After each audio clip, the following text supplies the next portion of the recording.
Nathan Rhodes stared at his reflection in the bathroom mirror, wondering why his wedding ring felt unusually heavy this morning. 20 years of marriage to Vanessa had been nothing short of perfect, perhaps too perfect, now that he thought about it. The suburban house, their successful careers, their quiet evenings together, everything seemed to follow an idealized script of domestic bliss.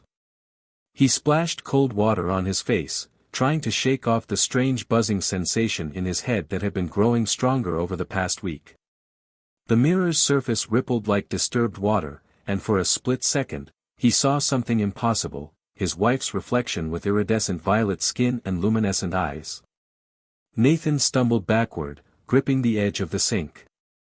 When he looked again, everything appeared normal. But the seed of doubt had been planted, and memories began to surface, memories that didn't quite fit the narrative of his life.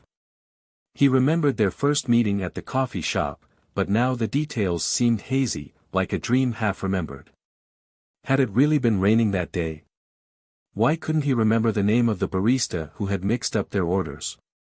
And why did he have this persistent image of stars falling upward? Nathan? Vanessa's voice drifted up from downstairs, carrying its usual warmth. Breakfast is ready, love. He made his way down to their kitchen, each step feeling slightly off, as if the gravity had shifted just enough to notice. Vanessa stood at the stove, her dark hair cascading down her back, humming a melody that suddenly struck him as distinctly non-human. Van, he said, his voice trembling slightly, how did we celebrate our 5th anniversary? She froze, spatula hovering over the pan. We went to Paris, remember? The little cafe near the Eiffel Tower. What was the name of the cafe? Vanessa turned, and Nathan saw it, a flicker in her appearance, like static on an old TV screen. For just a moment, her skin shimmered with that same violet hue he'd glimpsed in the mirror. The simulation is breaking down, she said, her voice overlaid with harmonic tones that made his ears ring. I had hoped we'd have more time. The kitchen walls began to dissolve, revealing the truth behind the carefully constructed reality. They weren't in a suburban home at all, but in a vast chamber with walls of shifting crystal. Vanessa's human appearance melted away, revealing her true form, tall, elegant, with skin that captured and reflected light like the surface of an opal. What is this? Nathan managed to ask, though part of him already knew the answer. I am Veryl, first diplomat of the Selenari Collective, she said, her real voice carrying notes of both sadness and hope. 20 years ago, you were chosen for the Integration Initiative. We needed to understand if humans could form genuine bonds with our species, to prepare for eventual first contact. Nathan sank into what had been their kitchen chair but was now a seamless piece of the crystal floor. Our whole marriage, was it all just an experiment? Veryl moved toward him, her movements graceful despite her altered form. The situation was constructed, yes, but my feelings for you are real, Nathan. We didn't anticipate that. You weren't just our best subject, you helped me understand what love truly means across the boundaries of species.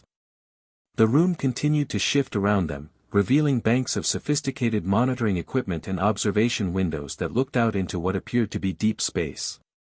Through one of them, Nathan could see Earth, beautiful and blue, hanging like a jewel against the darkness. Why now? He asked, fighting to keep his voice steady. Why reveal everything after 20 years? Because humanity is ready for the truth, Veryl replied, extending a hand that shimmered with bioluminescent patterns. And because you've proven that coexistence isn't just possible, it's natural. The question is, Nathan Rhodes, now that you know the truth, what will you choose? Nathan looked at his wedding ring, which now pulsed with a soft inner light.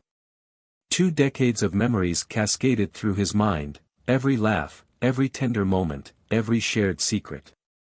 They may have begun in an artificial reality, but the emotions were raw and real. He reached out and took Veryl's hand, marveling at how familiar it felt despite its alien appearance. I choose to understand, he said finally. I choose to learn the truth about everything, about you, about your people, about why I was really chosen.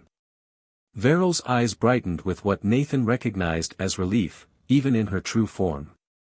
Then let me show you our world, my love. The real one this time. As the last vestiges of their simulated life dissolved around them, Nathan felt not fear but anticipation. He was about to embark on an adventure 20 years in the making, with a woman he loved, regardless of what form she took. The truth was just the beginning. The Selenari mothership was a marvel of crystalline architecture and living metal, with corridors that seemed to breathe and pulse with their own rhythm. Nathan walked beside Veryl, trying to absorb the overwhelming reality of his situation. Each step revealed new wonders, floating gardens where plants from 1,000 worlds grew in harmonic patterns, chambers where light itself was sculpted into tools and artifacts. Our civilization exists in what you would call the Pleiades cluster, Veryl explained, her bioluminescent patterns shifting with her emotions. We've been watching Earth for centuries, waiting for the right moment to make contact. But we needed to be certain. Certain of what? Nathan asked, pausing to watch what appeared to be a group of young Selenari practicing some form of energy manipulation, their hands weaving patterns of light in the air. That humans could accept difference without fear. That you could love without boundaries. Veryl's expression softened. You weren't the only human in our study, but you were the one who showed us the most promise. They entered a vast chamber that Nathan realized was some kind of historical archive. Three-dimensional holograms played out scenes from both human and Selenari history, interweaving at crucial points. We were there, Veryl said, gesturing to a scene showing the construction of the pyramids, providing subtle guidance. And here, the image shifted to show the first moon landing. We made sure your astronauts returned safely. Nathan watched in amazement as centuries of hidden interaction between their species played out before him. Why all the secrecy? Why not just reveal yourselves? Fear, came a new voice. Nathan turned to see another Selenari approaching, their skin a deeper shade of violet than Veryl's. I am Thorian, chief historian of the Integration Initiative. My brother, Veryl added, touching her sibling's shoulder in greeting. He's been overseeing all our Earth studies. Thorian's eyes fixed on Nathan with an intensity that made him understand why humans had once believed in all-seeing gods. We've watched civilizations destroy themselves upon learning they weren't alone in the universe. We've seen fear turn to violence, violence to extinction. We couldn't risk that with Earth. The historian waved his hand, and the holograms shifted to show scenes of devastation, worlds burned, species ended, all from premature contact. The simulation you lived in wasn't just about love, Nathan. It was about proving that humans could adapt, could accept radical change without losing their essential nature. Nathan thought about his 20 years with Veryl, about how natural their love had felt even in an artificial world. But why me? I'm nobody special, just a regular guy. Veryl's laugh was like chimes in a gentle breeze. That's exactly why. We didn't need special. We needed real. Genuine. Someone who could love purely, without agenda or ambition. Thorian nodded approvingly. Your connection with my sister proved that humans are ready for the next step. But, his expression grew serious. There are complications. The holograms shifted again, showing what appeared to be another alien species, angular, aggressive, their technology all sharp edges and burning energy. The Kithari, Thorian explained. They believe any species that hasn't achieved interstellar travel independently should be harvested. Used as a resource. Nathan felt a chill run down his spine. They're coming to Earth. They're already in your solar system, Veryl said softly. That's why we had to accelerate our plans. Why we had to wake you now. The Kithari respect only strength and advancement, Thorian added. If Earth appears to be under Selenari protection, if we can demonstrate that humans and Selenari can truly integrate, they may be deterred. Nathan looked between the siblings, understanding dawning. You need me to be proof. Living proof that our species can coexist. More than that, Veryl said, taking his hand. Her touch sent tingles of energy through his skin. "We need you to help us convince your world's leaders that the threat is real. That cooperation isn't just possible, it's essential for survival." "But first," Thorian interjected, "you need to understand who we truly are. All of us." He gestured to a doorway that seemed to open into pure light. "Are you ready to learn the secrets we've kept for millennia?" Nathan squared his shoulders, feeling the weight of history, of two civilizations, resting upon this moment. He thought of Earth, vulnerable in the void, and of the love he'd found with someone from among the stars. "Show me everything," he said. As they stepped through the doorway of light, Nathan realized that his 20 years in the simulation had been just the beginning. The real adventure, and the real challenge, was only now starting. The secrets of the stars awaited, and with them, perhaps, the key to humanity's survival. The Chamber of Enlightenment, as the Selenari called it, filled Nathan's mind with centuries of knowledge. Images, emotions, and understanding flowed into him like a river of light. He saw the true history of his species through alien eyes, humanity's struggles, triumphs, and potential all laid bare. "The process can be overwhelming," Verrill said, supporting him as the last of the knowledge transfer subsided. "Take a moment to let it settle." Nathan's head swam with new perspectives. He now understood that the Selenari weren't just observers, they were guardians, watching over countless developing civilizations, helping them avoid the catastrophic mistakes that had ended so many promising species. "There's something you haven't told me yet," he said, his voice hoarse. "Why did you choose to reveal everything now? The Kithari can't be the only reason." Thorian exchanged a meaningful look with his sister before answering. "We've detected a quantum anomaly in Earth's vicinity. Something that could either elevate humanity to unprecedented heights, or destroy your world completely." A holographic display materialized, showing a strange distortion in space near Earth's moon. "We believe it's a naturally occurring wormhole," Verrill explained. "One that could give humanity access to technologies and knowledge you're not ready for. Unless," Thorian added, "you have guides. Teachers who can help you understand what you find there." Nathan absorbed this information, combining it with his newly acquired knowledge. "You want to use this as an opportunity for official first contact. To come out of the shadows." "Yes," Verrill said. "But it must be handled delicately. The wrong approach could trigger panic, chaos, exactly what the Kithari are hoping for. They feed on disorder, using it as justification for invasion." A soft chime echoed through the chamber, and another Selenari entered, this one's skin a deep, midnight blue. "Honored ones," she said, "we've detected Kithari vessels entering the outer solar system. They're moving faster than anticipated." Thorian's expression darkened. "How long?" 3 Earth days until they reach detection range of human satellites." Nathan felt the weight of time pressing down on him. "What do you need me to do?" Verrill took his hand, her skin shimming with patterns of concern and hope. "We need you to make a choice, Nathan. You can return to Earth, resume your life, we would alter your memories, make the transition seamless.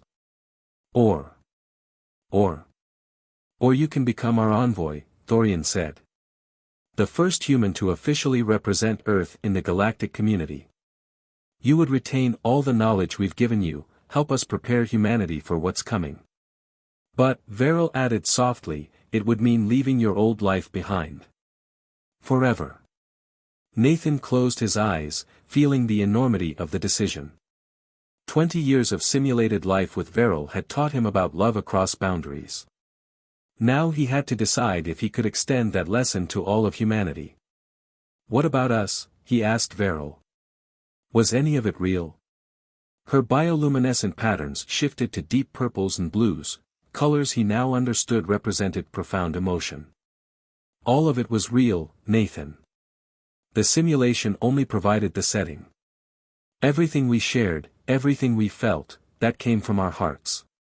The midnight blue Selenari spoke again. "Honored ones, we're receiving signals. The Kithari are broadcasting their intentions. She hesitated. They claim Earth as their rightful harvest ground. Nathan's decision crystallized in that moment. He thought of Earth, of all its beauty, its potential, its flaws and triumphs. He thought of the love he'd found with Veril, how it had transcended species and deception to become something pure and true.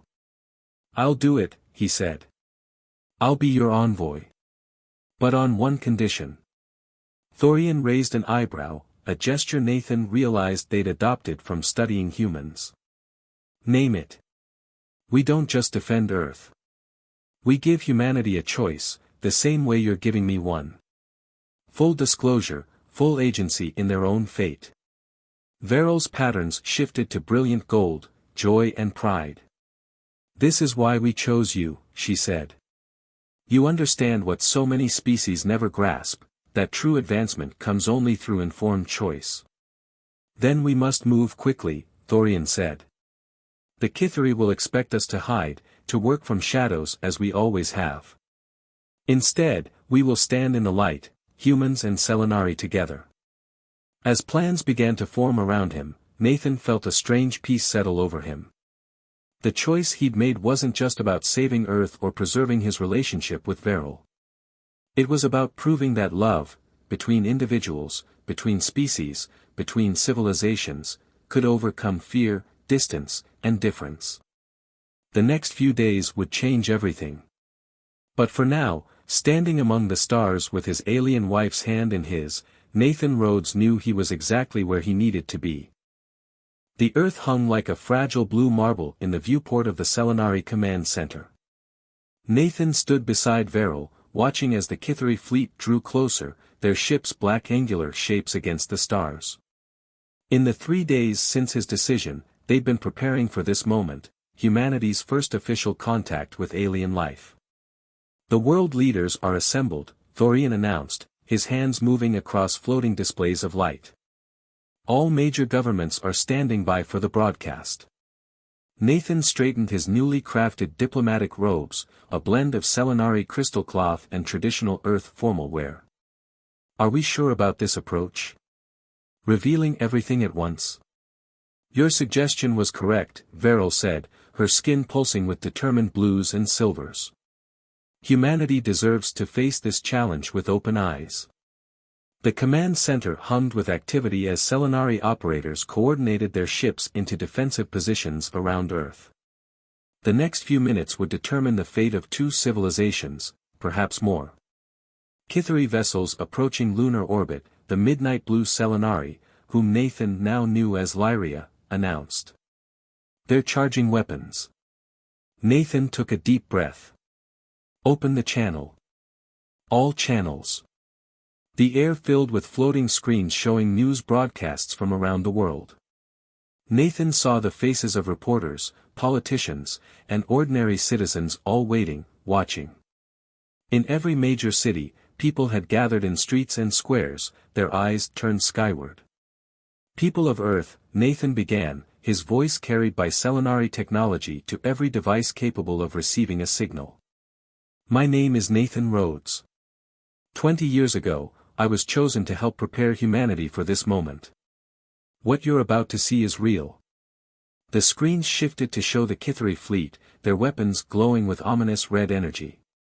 Then the view pulled back to reveal the Selenari ships, their crystalline forms catching and refracting sunlight. "We are not alone in the universe," Nathan continued. "We never were. The Selenari have watched over us, guided us, protected us from threats we never knew existed. And now they stand with us against those who would deny us our right to exist freely." A harsh, grating voice cut across all frequencies. "The Selenari have no authority here," the Kithari commander's words translated in real time. "This world is unprotected by galactic law. Its resources belong to those strong enough to claim them." Veril stepped forward, her form radiating authority. "Earth is under Selenari protection. More than that, they are our allies. Our equals." "Prove it," the Kithari challenged. "Show us this supposed alliance is more than words." Nathan felt a moment of pure clarity. He reached out and took Veryl's hand, their fingers intertwining. On screens across Earth, billions watched as Human and Selenari stood together. My wife, Nathan said clearly, is Selenari. Our peoples have already begun to unite. The simulation that tested our compatibility was just the beginning. Now we choose to stand together openly. The Kithari ships shifted formation, weapons still ready. Pretty words. But words do not demonstrate strength. Perhaps this will, Thorian said, activating a sequence they'd prepared. The quantum anomaly near the moon flared to life, its swirling energies carefully controlled by Selenari technology. From its depths emerged more ships, not Selenari, but human vessels from possible futures, guided through time and space by the combined knowledge of both species. Humanity's potential, Nathan explained to his watching world, guided by Selenari wisdom. This is what we can achieve together. This is why the Kithari fear us, not for what we are, but for what we will become. The Kithari fleet held position for long moments. The tension in the command center grew until it felt like a physical presence. Your demonstration is, noted, the Kithari commander finally responded. We will withdraw. But know that you have changed the game, Selenari. By claiming humans as equals, you make them targets for others who would test that claim. We're counting on it, Veryl replied firmly. Let the galaxy know, humanity and the Selenari stand as one. As the Kithari ships retreated, Nathan turned his attention back to the billions watching from Earth. I know you have questions. I know you feel fear, confusion, perhaps anger. But I ask you to remember what makes humanity unique, our capacity to adapt, to accept, to grow beyond our limitations. He gestured to the stars around them. This isn't an ending. It's a beginning. And if you'll let us, we'll show you wonders beyond imagination. The screens erupted with reactions, tears, cheers, shock, awe. The world was forever changed, but it was changing on humanity's terms, with full knowledge and choice. Veryl's patterns swirled with pride and love. You did well, my husband. We did well, Nathan corrected her. But this is just the first step. Now comes the hard part. Oh. Thorian asked, raising an eyebrow. Nathan smiled, watching the celebrations beginning on Earth below. Now we have to help humanity live up to the potential we just promised the galaxy they have. The future stretched before them, full of challenges and possibilities.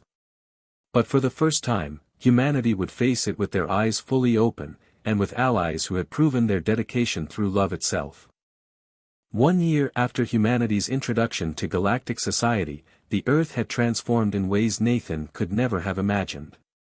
Selenari crystalline architecture now merged seamlessly with human cities, creating structures that seemed to dance between two worlds. In the streets of every major metropolis, humans and Selenari walked together, sharing knowledge, culture, and dreams. Nathan stood atop the newly constructed Harmony Tower in New York, a structure that served as both Earth's first extraterrestrial embassy and a symbol of the union between their species. Beside him, Veryl's skin shimmered with the sunset colors reflecting off the building's crystal surfaces. The Integration Council meets tomorrow, she said, her patterns showing hints of nervous energy. The first joint governing body between our peoples. And we'll be announcing the exchange program, Nathan added, watching a group of young humans learning Selenari light weaving in the plaza below. 500 human families volunteering to live among your people, and 500 Selenari choosing to make Earth their home. The past year hadn't been without its challenges. Fear and suspicion had sparked protests in some areas, and radical groups had emerged claiming humanity was losing its identity. But for every voice of discord, there were thousands embracing the change, seeing the possibilities it brought. Thorian's reports from the Quantum Anomaly Research Team are promising, Veryl said, turning to face him. The controlled access to future technology is progressing exactly as we'd hoped. Humanity is learning to crawl before it runs. Nathan nodded, remembering the chaos that had nearly erupted when some nations demanded immediate access to all Selenari technology. It had taken months of diplomacy to establish the current system of gradual integration and supervised advancement. The Kithari have been quiet, he observed, his hand finding hers naturally. Too quiet, came Thorian's voice as he emerged from a light transfer portal nearby. Our deep space monitors suggest they're gathering allies. Other species who fear what our union represents. Let them come, Nathan said with quiet confidence. Every day we grow stronger together. Every child born to both our worlds grows up knowing they're part of something greater. As if to emphasize his point, a group of children ran past them in the plaza below, human and Selenari youngsters playing some hybrid game that involved both physical activity and light manipulation. Their laughter carried up to the observation deck, a sound that bridged all species barriers. There's something else, Veril said, her patterns shifting to deeper, more serious hues. The medical teams have confirmed it. Our genetic compatibility program was successful. Nathan's heart skipped a beat. You mean? Yes, she smiled, her whole form glowing with joy. I'm carrying our child. The first natural human-Selenari hybrid. The news struck him with the same force as when he'd first learned the truth about his marriage. But this time, the shock was pure joy. Thorian's patterns erupted in celebration colors, a rare display of emotion from the usually reserved historian. A new beginning, Thorian said solemnly. Not just for our family, but for both our species. Below them, the city continued its evening transformation, human lights and Selenari bioluminescence creating a symphony of illumination. News screens showed updates from the Mars colonization project, where human determination and Selenari technology were turning the red planet green. In orbit, ships from both worlds patrolled together, standing ready against any threat to their shared future. I've been thinking, Nathan said, drawing both Selenari's attention. About what we tell our child when they ask about how we met. About the simulation, the secrets, all of it. Veril's patterns swirled thoughtfully. And we tell them the truth. That love finds a way across any distance, through any deception, beyond any difference. That their very existence proves what we've always believed, that the universe isn't divided by species or origin, but united by the connections we choose to make. The sun set fully, and the city bloomed with light. From their vantage point, Nathan could see the future taking shape, not just in the buildings and technology, but in the people below, in the way they moved together, learned together, grew together. To think, Thorian mused, it all started with a marriage experiment. No, Veril corrected, her free hand resting on her abdomen where their impossible child grew. It started with love. Everything else just followed naturally. As the stars emerged above them, stars that now represented not distant mysteries but future homes and adventures, Nathan Rhodes, the man who had married an alien and helped change two worlds, smiled. The simulation might have ended, but the real story was still being written, one day at a time, one connection at a time, one miracle at a time. And somewhere in the vast tapestry of space and time, other species watched and wondered if they too might find such connections, such understanding, such love. For in the end, that was the greatest secret the Selenari had discovered, that love, in all its forms, was the most powerful force in the universe. It just sometimes took an arranged marriage with an alien to prove it.